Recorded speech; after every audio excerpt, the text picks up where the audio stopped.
A formal good morning. So today we will see that what's the importance of India's strategic location in the world map. So already we have seen the map, that how with its central location we could have a very good contacts with the East and the Southeast Asia, whereas even from the western coast we could have a very good trade relations with the western countries too. Even the India's contacts with the world have continued through ages, but her relationship through the land routes are much older than her maritime contacts. जो land routes से वो बहुत ज्यादा पुराने हैं as compare to the maritime और sea contacts. Reason ये हो सकता है कि शायद to have the sea contacts bit technology was required. Fine, like the boats were to be constructed, and then I mean a lot of, we can say, technology or the formal way was to be adopted there. Whereas जो land routes थे वहां पर the people could move on their foot also. They could use the animals as a mode of transport. So by either moving on their foot or by using the animals as the mode of transport, they could move from one part of the country to the another, and even from one country to the other also. हमारी country से कितने लोग जो थे पहले time पे वो China गए हैं, चाइना से यहाँ पर आते थे. आई मीन इतने बड़े माउंटेन्स होने के बाद भी माउंटेन्स के अंदर भी ना एक पासेस बने होते हैं, नेचुरल रास्ते बने होते हैं through which the people use to move from one country to another. आप लोगों ने नाम सुना होगा एक मनाली के पास में रोहतांग पास, राइट. रोहतांग पास है, या अगर आप अरुणाचल प्रदेश में चले जाइए, वहां पर सॉरी सिक्किम में चले जाइए, you will get the Nathula pass and so on. ये पासेस क्या होते हैं? ये माउंटेन्स के अंदर नेचुरली बने रास्ते होते हैं through which the travellers, the ancient travellers used to move from one country to another. The various passes across the mountains in the north have provided passage to the ancient travelers, while the oceans restricted such interaction for a long time. So land route से तो वो बड़े easily in passages in passes से चले जाते थे, लेकिन oceans में जाने के लिए उनको specially constructed boats चाहिए होती थी. As I said कि technology जो थी वो required थी. तो इसलिए लैंड रूट्स बहुत पुराने हैं, बहुत पुराने एंशिएंट टाइम से चल रहे हैं when the people used to have these land routes. और शायद यही रीजन है कि हमारा जो नॉर्थ ऑफ इंडिया है, यू विल ऑब्जर्व कि there is a variety in north of India. Where you must have observe कि आपको साउथ इंडियन जो स्टेट्स है ना, सारे एक ही जैसे लगते हैं हमें, isn't it? हमें जो साउथ इंडियन स्टेट्स है हमें लगता है ये सारे एक ही जैसे हैं, because you will not find much difference there. And it is believed कि ये जो एरियाज हैं साउथ के, they are more pure in their culture as compare to north. Reason शायद ये रहा है कि जो नॉर्थ था वो शुरू से ही अपने लैंड रूट्स के कारण एक्सपोज्ड रहा है. So the people from many parts of the world, they could reach India very easily through these land routes. तो जब वो इंडिया आते थे तो अपने साथ कल्चर लेकर आते थे, अपनी लैंग्वेज लेकर आते थे, और I mean many of the you can say things were there which were brought from other countries to this place. तो हमने क्या किया कि कुछ उनको अडॉप्ट कर लिया, कुछ अपना कल्चर उनको दे दिया, तो एक फ्यूजन सा ही रहा है हमारे नॉर्थ में. यहाँ पर अगर आप जो बिल्डिंग्स देखेंगे ना, यू विल फाइंड कि बिल्डिंग सारी कुछ अलग तरीके की होंगी, अलग इन द सेंस की they will be having some different architecture. Whereas हमारे सारे साउथ में क्या है, आपको एक कॉमन टाइप ऑफ आर्किटेक्चर नजर आएगा. अब आप अगर नॉर्थ की बात करते हैं तो ये जो हम डोम्स वगैरह आप देखते हैं ना, गुरुद्वारा है उसके ऊपर आप देखते हैं ना डोम बना होता है, तो वो हमारा एक ग्रीक कल्चर है. ये ग्रीस से ये आर्किटेक्चर यहाँ पर आया और यहाँ पर हमने अडॉप्ट किया, राइट. इसके अलावा हमारी लैंग्वेजेस जो हैं उसमें भी बहुत सारे डिफरेंसेस इसीलिए हैं हमारे, because the people from the land routes they could reach our country. Urdu आई हमारी कंट्री में, ये हमारी लैंग्वेज नहीं थी. It had never been the language of country. हमारी लैंग्वेज क्या थी? संस्कृत। और आप ये चीज ऑब्जर्व करेंगे कि जो साउथ इंडियन 4 स्टेट्स हैं, जिसे हम द्रविडियन स्टेट्स कहते हैं या द्रविडियन लैंग्वेजेस कहते हैं, one is Kerala, Andhra Pradesh, Tamil Nadu and Karnataka. Karnataka में लैंग्वेज बोली जाती है कन्नड़, तमिलनाडु में बोली जाती है तमिल, आंध्र प्रदेश में बोली जाती है तेलुगु और कर्नाटका में बोली जाती है मलयालम। ये 4 लैंग्वेजेस जो हैं इन्हें हम द्रविडियन लैंग्वेज कहते हैं। एंड इट इज बिलीव कि ये जो द्रविडियन लैंग्वेज हैं they are very very close to Sanskrit, क्योंकि साउथ में बाहर की कंट्री से लोग ज्यादा नहीं आ पाए because of the oceans. Land route था नहीं, ओशंस इतने ज्यादा, लोगों के पास टेक्नोलॉजी नहीं थी, और इंडिया उस समय तक साउथ की तरफ से आप कह सकते हैं कि डिस्कवर भी नहीं हुआ था। तो यहाँ पर जो कल्चर की ओरिजिनलिटी थी that could be maintained, where north में वो ओरिजिनलिटी नहीं बन पाई, नहीं मेंटेन हो पाई, and there was a fusion. अब इवन लैंग्वेजेस में भी आप देखिए कि अगर हम हिंदी बोलते हैं ना तो हम लोग हिंदी बोलेंगे वो अलग ढंग की होगी। आप अगर उत्तर प्रदेश में चले जाइए वहां पर आपको हिंदी अलग मिलेगी, बिहार में जाएंगे हिंदी अलग मिलेगी। Why? Because they have been different type of people who must have invented these areas. So they had imposed their own culture. और ऐसा नहीं है कि बाहर से कंट्रीज के जो लोग आए उन्होंने अपना कल्चर हमारे पर इम्पोज कर दिया, थोप दिया। हमने भी अपना कल्चर जो था काफी ज्यादा स्प्रेड किया। How it had been there हमारी कंट्री से, you also know since long, आप लोग अगर हिस्ट्री में पढ़ी हो तो zero was invented there in our country only. हमारी कंट्री से ही ये जो जीरो था वो बाकी कंट्रीज में क्या, डेसिमल सिस्टम, क्लास 5 में आपने पढ़ा है, इंडियन न्यूमरल्स, ये सारे के सारे जो हैं ये हमारी कंट्री से ही बाहर की कंट्रीज में गए। रामायण, महाभारत, उपनिषद, पंचतंत्र, ये ऐसी बुक्स रही हैं which had been appreciated, which had been read by the people of the entire world. In your class 6 you had also read about Buddha, कि how the people from China, they used to come here to study the life of Buddha. They had come here, they had written the books, and while moving back they used to carry the statues of Buddha.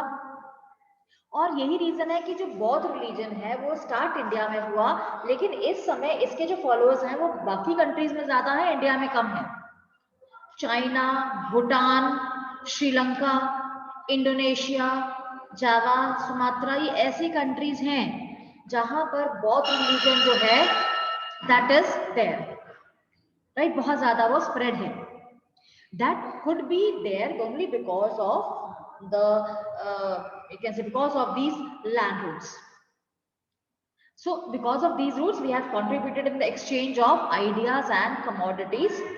As mentioned कि Indian numerals, decimal system, that also could reach many parts of the world.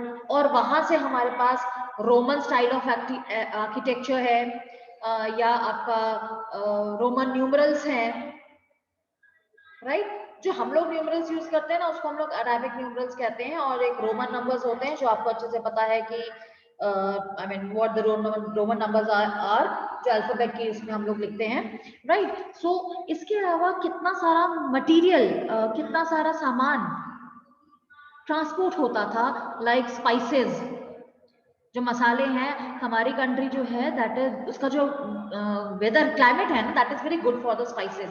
तो यहाँ से spices जो थे वो बाहर जाते थे, बाहर की कंट्री में जाते थे।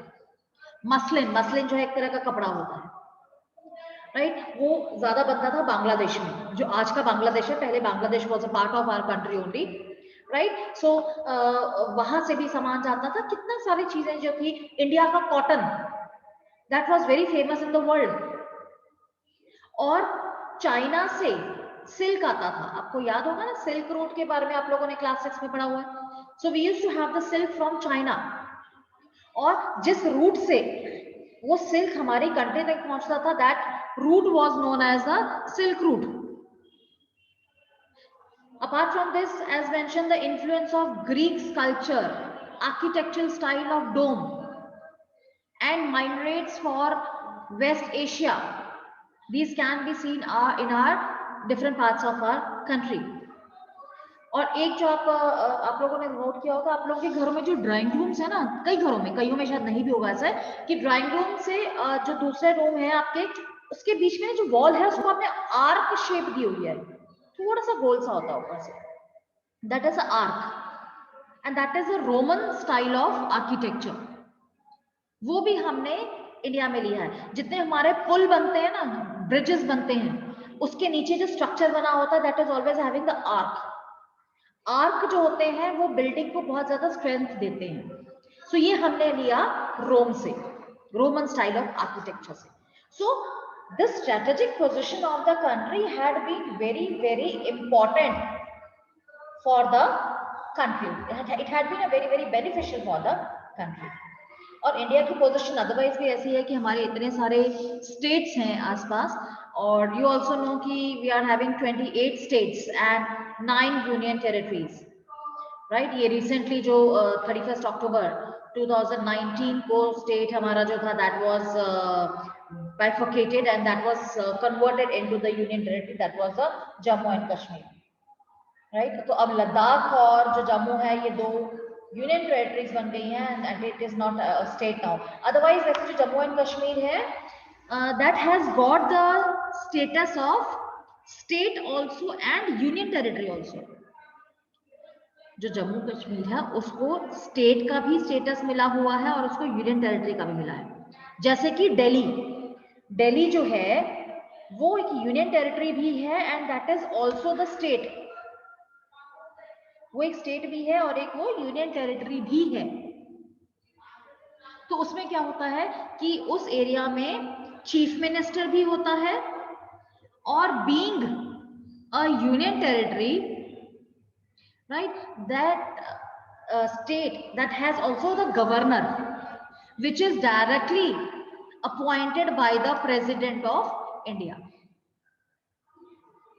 right. जैसे दिल्ली में क्या है, mister Kejriwal, he is the chief minister, और वहां पर लेफ्टिनेंट जनरल भी हैं जो वहां पे गवर्नर की तरह काम करते हैं, and he has been appointed by the president, and president rule वहां पर जो है वो चलता है. सो ये स्टेट भी है और यूनियन टेरिटरी भी है. सेम यहाँ पर जम्मू के साथ भी है, it is a state also and the union territory also, whereas Ladakh जो है that is a union territory, right. So India shares its land boundaries with Pakistan and Afghanistan in the northwest, China, Nepal and Bhutan in the north, and Myanmar and Bangladesh in the east.